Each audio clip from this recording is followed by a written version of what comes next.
What is it like for these families to be in limbo? Well, the problem is when you're in limbo, you are not. When there is a finality, you have a starting point for healing and for recovery, no matter how low that starting point is. But when you're in limbo, your emotion get pulled from hope to despair several times a day, and it's a situation that no one can stay in for long. So after a few days, you see many of the family members start to lean towards one way or the other, either leaning towards accepting that the loved ones are not coming back. And then the other are just holding on to any kind of rumor or conspiracy theory that could convince them that they may still be alive.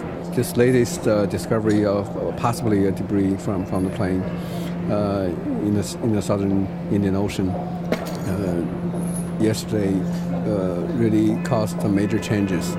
In that over the last week, I feel like I'm sitting here waiting for a volcano to erupt, and which would be the day when there is finality, where all the emotion would come out together explosively. And yesterday was a mini eruption.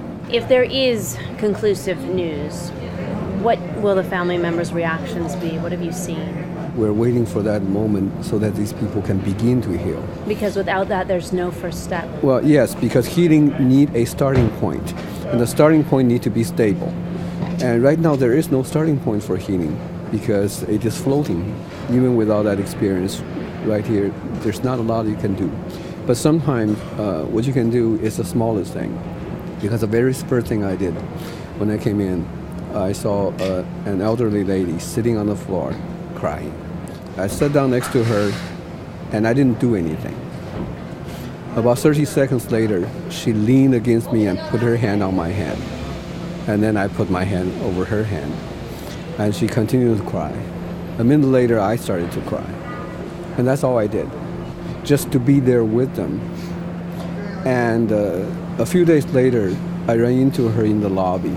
And she recognized me, and she walked towards me, smiled, and hugged me. You know, this is an elderly lady from the Chinese countryside. I don't think hugging is normal behavior for her. So what that told me was the smallest thing that I did for her was exactly what she needed at the moment.